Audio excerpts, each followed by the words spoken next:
በስመ አብ ወወልድ ወመንፈስ ቅዱስ አሐዱ አምላክ አሜን።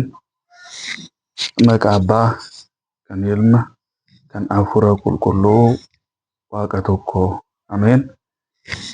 በአብ ስም በወልድ ስም በመንፈስ ቅዱስ ስም አንድ አምላክ አሜን። ስቡህ ወውዱስ ዘሳረረ ኩሎ ዓለመ ባሕቲ ቃል በባህሪው ምስጉን በባህሪው ቅዱስ የሆነ አምላካችን መድኃኒታችን ኢየሱስ ክርስቶስ ስሙ ለዘላለሙ የተመሰገነ ይሁንልን። የተወደዳችሁና የተከበራችሁ የእግዚአብሔር ቤተሰቦች ይህ ድምጽ የሚሰማችሁ በሀገር ውስጥም ያላችሁ ከሀገር ውጭም ያላችሁ ሰላም እግዚአብሔር ይብዛላችሁ። እንደምን አደራችሁ? እንደምን አረፈዳችሁ? እንደምን እስከዚህ ሰዓት ደረሳችሁ? አሜን። አምላካችን መድኃኒታችን ኢየሱስ ክርስቶስ እንደኛ ኃጢአት እንደኛ በደል ሳይመለከት ለዚች ሰዓት ለዚች ዕለት ያደረሰን መድኃኔ ዓለም ክርስቶስ ስሙ ለዘላለሙ ይክበር ይመስገን።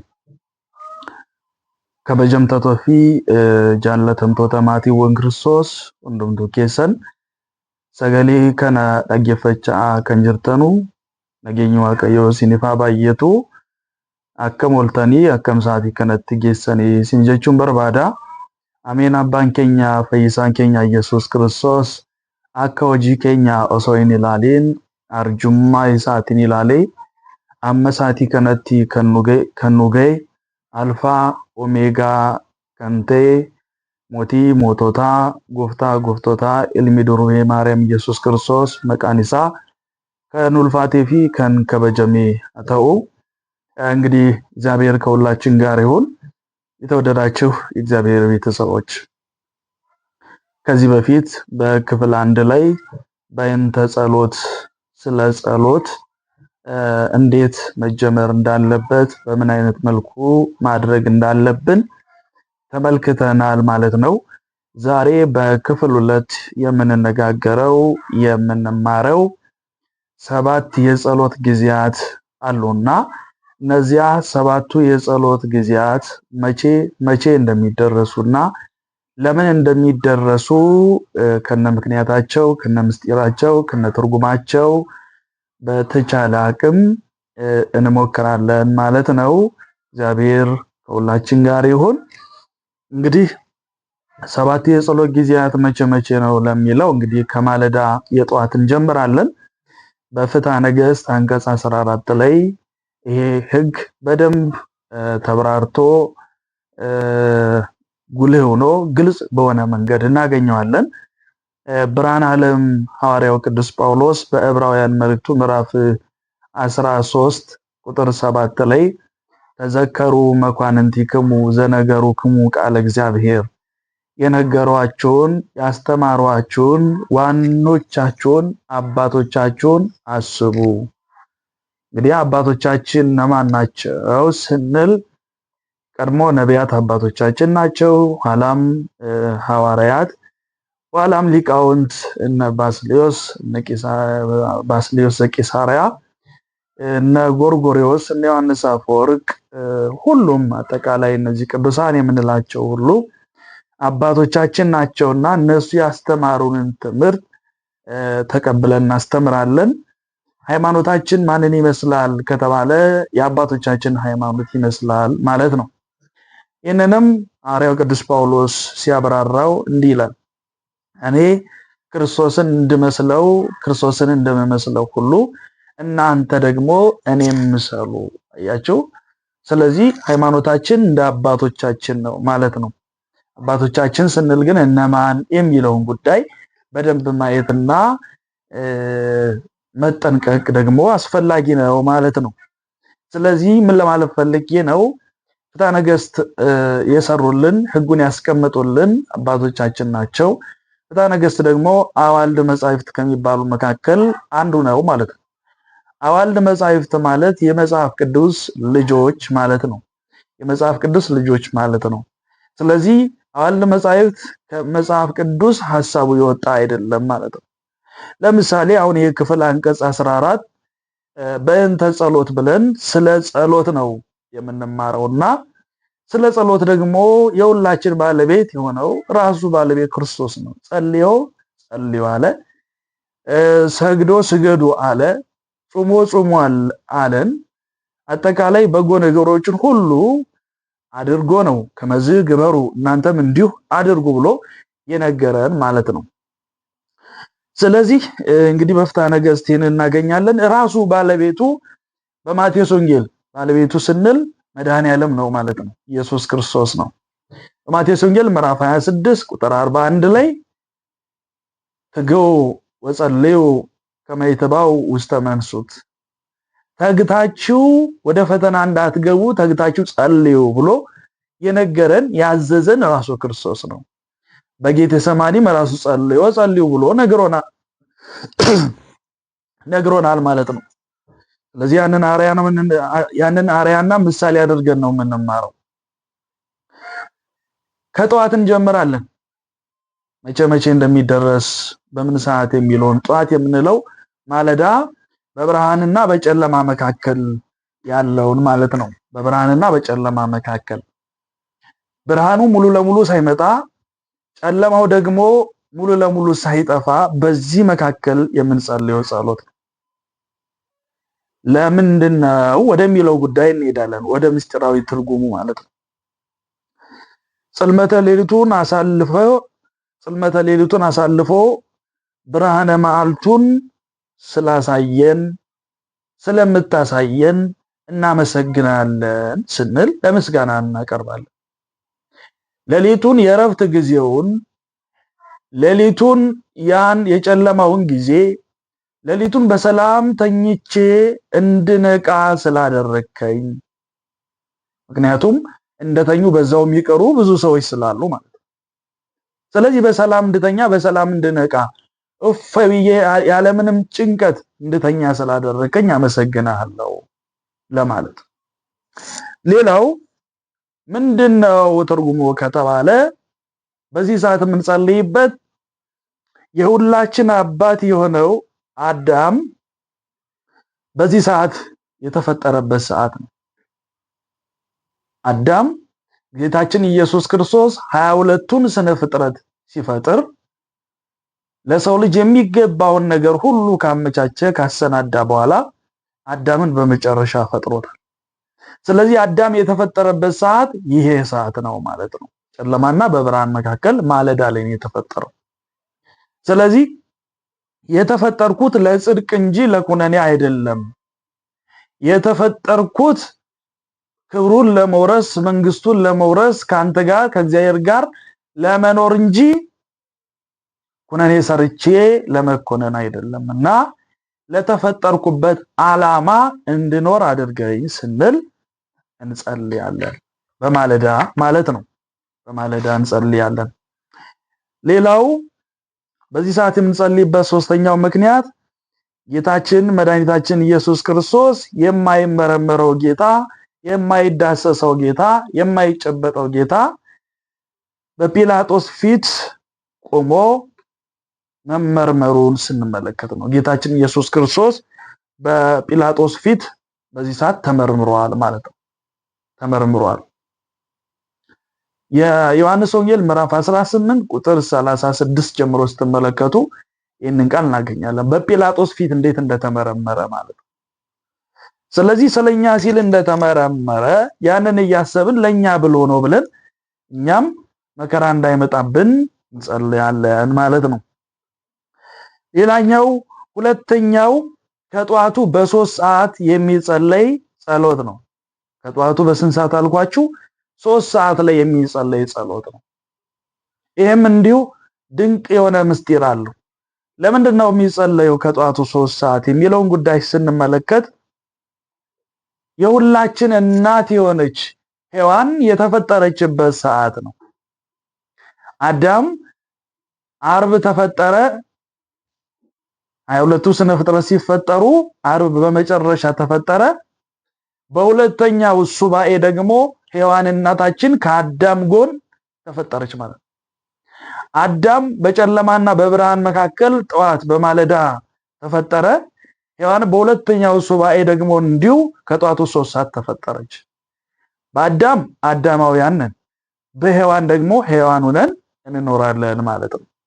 ስለዚህ ቅድም እንዳልኳችሁ ለጽድቅ የተፈጠርነው ስንል እንጸልያለን ማለት ነው። ሁለተኛው ከጧቱ 3 ሰዓት የሚጸለይበት ምስጢር ምንድነው ስንል በዚህ ሰዓት ነብዩ ዳንኤል የጸለየበት ሰዓት፣ ከእግዚአብሔር ጋር የተነጋገረበት ሰዓት፣ ከመከራ የወጣበት ሰዓት ነው። ነብዩ ዳንኤል በትንቢተ ዳንኤል ምዕራፍ 9 ምዕራፍ 6 ስንመለከት ነብዩ ዳንኤል ጸልየዋል። ጨካኙ ንጉሱ በክፋት ተነሳስቶ ለአናብስት ሲጥለው ዳንኤል ግን እግዚአብሔርን ያመሰግን ነበር፣ ያለምንም ጥርጥር ይጸልይ ነበር። ንጉሱ ለአናብስት የጣለው ወይ የወረወረው አናብስት እንዲበሉት ቦጫጭቀው እንዲጥሉት ነበር። ዳንኤል ሲጸልይ ግን የአናብስት አፋቸው ተዘጋ። አያችሁ፣ የአናብስትን አፍ የዘጋ ምንድነው ከተባለ ጸሎት ነው። ለዚህ ነው ሐዋርያው ብርሃነ ዓለም ሐዋርያው ቅዱስ ጳውሎስ በኤፌሶን ምዕራፍ 6 ላይ የእግዚአብሔር ቃል ጋሻ ነው፣ የእግዚአብሔር ቃል ሰይፍ ነው ይላል። ዳዊትም ቃለ እግዚአብሔር ይመትር ነደ እሳት፣ የእግዚአብሔር ቃል ምን ይላል? ያቃጥላል ይላል። ሰይጣንን ያቃጥለዋል። አጠቃላይ ክፉ ለሚያደርጉባችሁ ሰዎች እናንተ ስትጸልዩ ይቃጠላሉ። ምክንያቱም በእነሱ ላይ ያደረው ሰይጣን ስለማይወድ፣ በሰዎች ላይ አድሮ ነው ሰይጣን ክፋትን የሚያሰራው እንጂ ሰው በተፈጥሮው ክፉ ሆኖ አይደለም። ስለዚህ ይነዳል፣ ይቃጠላል ሰይጣን ማለት ነው። ስለዚህ ቃለ እግዚአብሔር ያቃጥለዋል። ስለዚህ ዳንኤል ለአናብስት ሲጣል የአናብስት አፋቸው ተዘጋ፣ እንኳን ሊበሉት ሰገዱለት ይላል። እግዚአብሔር ስሙ የተመሰገነ ይሁን። አንዳንድ ጊዜ በእናንተ ላይ ሰዎች ክፉ ነገር አስበው ሊገሏችሁ ብዙ ነገር ተማክረው ግሩፕ ፈጥረው ብዙ ነገር ለማድረግ ብዙ ሂደት ሄደው እናንተ ግን እግዚአብሔርን ይዛችሁ እየጸለያችሁ እየለመናችሁ ምንም በየዋህነት ስትሄዱ እነዛ ሰዎች ሳታስቡ መልካም ሆኖ ታገኛላችሁ። ያንን ታሪክ የሚቀየረው ማን ነው? እግዚአብሔር ነው። እንዲህ አይነት ታሪክ የሚፈጠረው ደግሞ ጸሎተኛ ስትሆኑ ነው ማለት ነው። ጸሎት ትልቅ ኃይል ትልቅ መሳሪያ መሆኑን መገንዘብ ያስፈልጋል። ስለዚህ ዳንኤል የአናብስትን አፍ ዘጋ በጸሎት። እሱ ብቻ አይደለም፣ 3 ደቂቅ 3 ሕፃናት አናንያ፣ አዛሪያ፣ ሚሳኤል ከእሳት ውስጥ የተረፉት ምን በማድረጋቸው ነው? ጸሎት በመጸለያቸው ነው። ሌላ ነገር እኮ አይደለም። ትንቢተ ዳንኤል ምዕራፍ 3 ስትመለከቱ፣ ምዕራፍ 4 ስትመለከቱ ናቡከደነጾር ለዛ ላቆመው ምስል ለዛ ጣዖት ካልሰገዳችሁ እያለ ክርስቲያኖችን ሲጨፈጭፍ በነበረበት ጊዜ ክርስትናቸውን ያለምንም ፍርሃት በድፍረት በአደባባይ የመሰከሩት እግዚአብሔር ከነሱ ጋር ስለሆነ ነው። ጸሎትን ስለሚያደርጉ ነው። ጸሎት የሚያደርግ ሰው ጋር እግዚአብሔር ከሱ ጋር ይሆናል። ዳዊትም ስለዚህ ሲናገር ምን አለ? አይለፍከነ ማእከለ እሳት ወማይ፣ በእሳትና በውሃ መካከል አለፍን አለ። በሞትና በሕይወት መካከል እንኳን ብትሆኑ እግዚአብሔር ከእናንተ ጋር ከሆነ የሚያስፈራችሁ ነገር የለም። ምንም የሚያስፈራ ነገር የለም። ጸሎተኛ ሰው አይፈራም። በነገራችን እንዲህ ሆነ፣ እንዲህ ተፈጠረ፣ እንዲህ ተደረገ ሲባል ኮሽም አይልበትም። ለምን እንደሆነ ታውቃላችሁ? ጸሎተኛ ነው ያ ሰው። ሁልጊዜ ብርጉጋን መሆን አያስፈልግም። መበርገግ አያስፈልግም። መደንገጥ አያስፈልግም። ቃለ እግዚአብሔር የሚያጽናናው ሰው ልንሆን ይገባል። ቃለ እግዚአብሔር የማያጽናና ሰው የሚጠራጠር ሰው ነው። በቃለ እግዚአብሔር ያለምንም ፍርሃት ያለምንም ጥርጥር ማመን ያስፈልጋል። የክብር ባለቤት የሆነው መድኃኒታችን ኢየሱስ ክርስቶስ በዮሐንስ ወንጌል ምዕራፍ 14 ቁጥር 1 ጀምሮ እንዲህ ይለናል። ልባችሁ አይደንግጥ አለ። ምናችሁ አይደንግጥ? ልባችሁ አይደንግጥ። በእግዚአብሔር እመኑ፣ በእኔም እመኑ። በአባቴ ቤት ብዙ ማደሪያና ማረፊያ አለ። አያችሁ፣ ብዙ ማረፊያና ብዙ መኖሪያ አለ። ስለዚህ ምን አትበሉ፣ አትደንግጡ። ስለዚህ ምን አትበሉ፣ ልባችሁ ምን አይበል፣ አይታወክ አለ ጌታችን ኢየሱስ ክርስቶስ። ጸሎተኛ ሰው ልቡ አይታወክምና ጸሎተኛ መሆን ያስፈልጋል። ጸሎት ትልቅ ኃይል ነው። ታስታውሳላችሁ በጸሎት ሙሴ ያንን ባህር እንዴት እንደከፈለው፣ ፈርዖን ሊያጠፋው ከኋላ እየተከተለ። እኔ በጣም የሚገርመኝ ነገር እስኪ የእግዚአብሔር ቃል በእውነት እንዴት እንደሚያጽናና የበፊት አባቶቻችን ያደረጉትን ታሪክ እና በመጽሐፍ ቅዱስ ላይ የተቀመጠውን ነው እኛ የምንናገረው።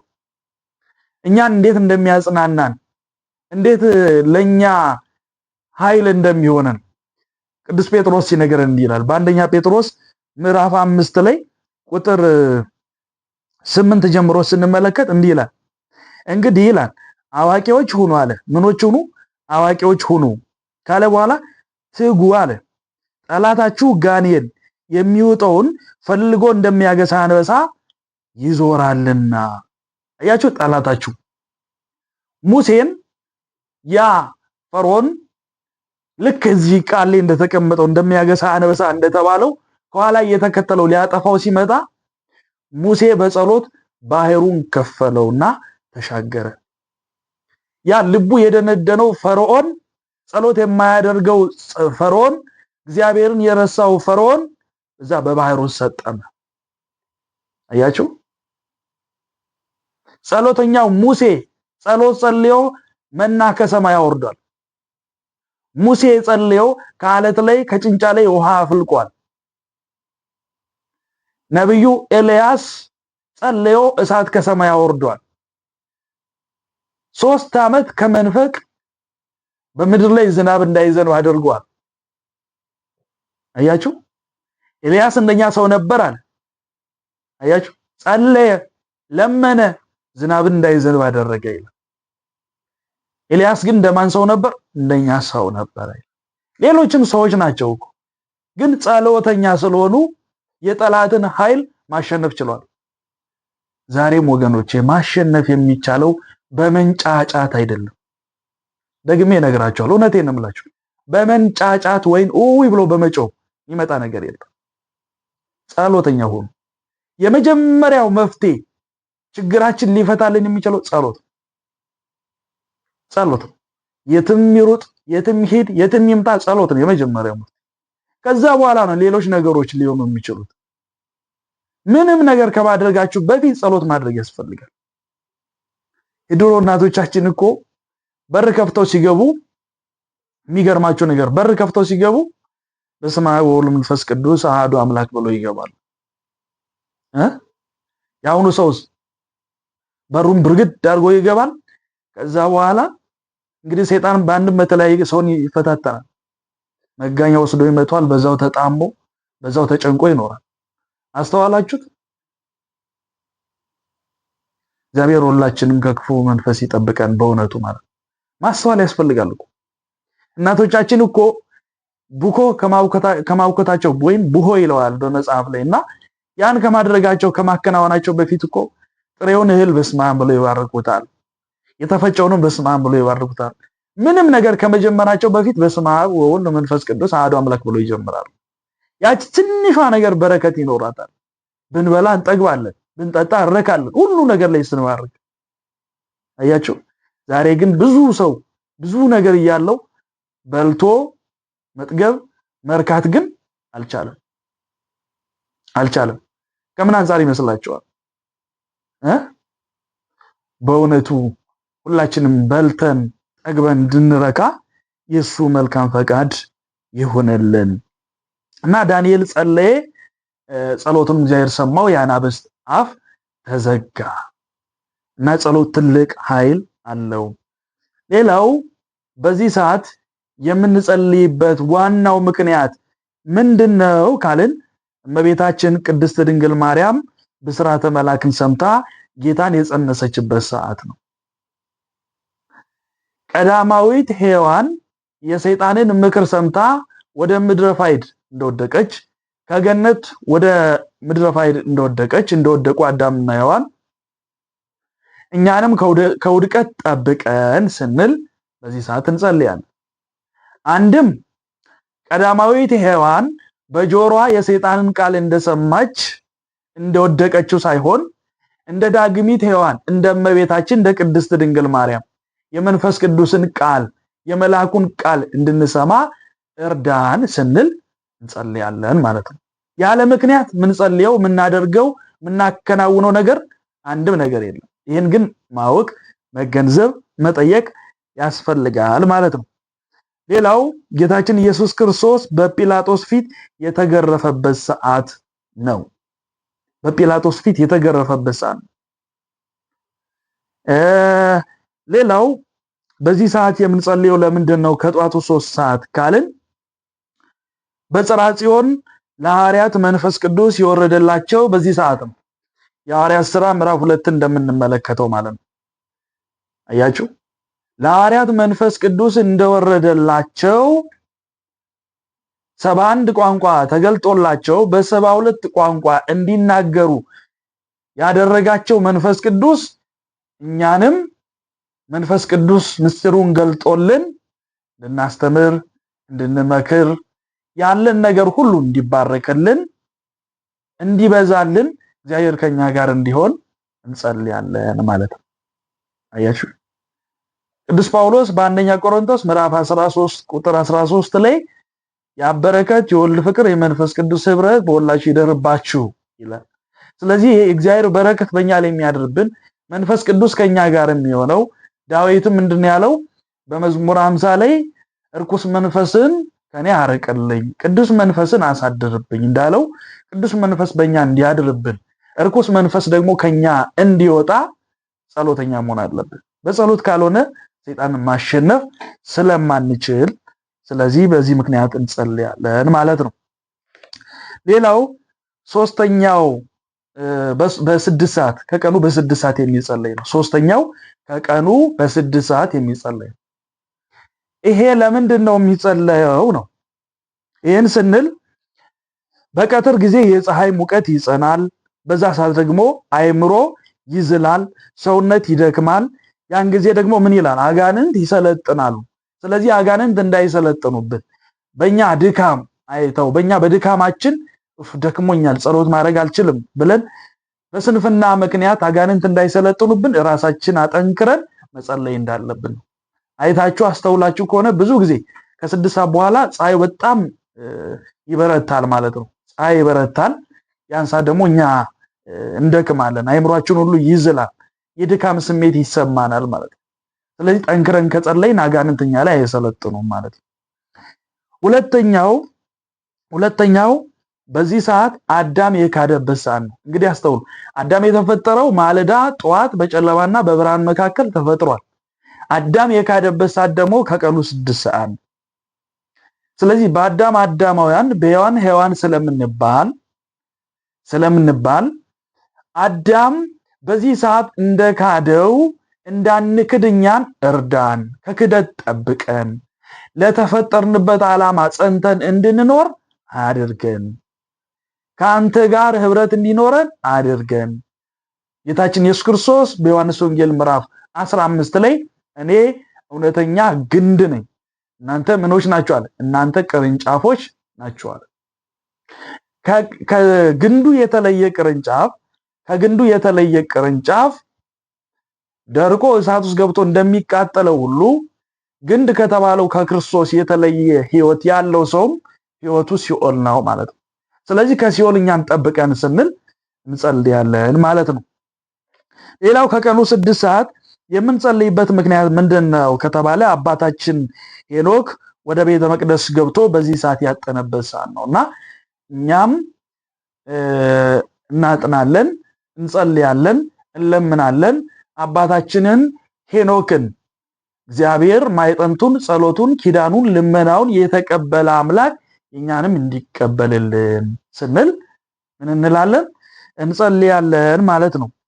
የመጨረሻውና ዋናው ጉዳይ በ6 ሰዓት የምንጸልይበት አምላካችን ኢየሱስ ክርስቶስ በቀራንዮ አደባባይ በመልዕልተ መስቀል ላይ የተሰቀለበት ሰዓት ነው። ከቀኑ 6 ሰዓት ወደ መከራ እንዳትገቡ ጸልዩ ብሎ ያዘዘን ጌታችን ኢየሱስ ክርስቶስ እኛም ወደ መከራ እንዳንገባ ስለኛ ሲል እንደተሰቀለ ያንን መከራውን እያሰብን እንጸልያለን ማለት ነው። ከዚህ ቀጥሎ እንግዲህ ከቀኑ 9 ሰዓት ጀምሮ የሚጸለይ ጸሎት ነው። እሱን በክፍል 3 የምንነጋገር ይሆናል። እግዚአብሔር አምላካችን እስካሁን ድረስ ያስተማረን የመከረን መድኃኒታችን ኢየሱስ ክርስቶስ ስሙ ይክበር ይመስገን። ወስብሐት ለእግዚአብሔር ወለወላዲቱ ድንግል ወለመስቀሉ ክቡር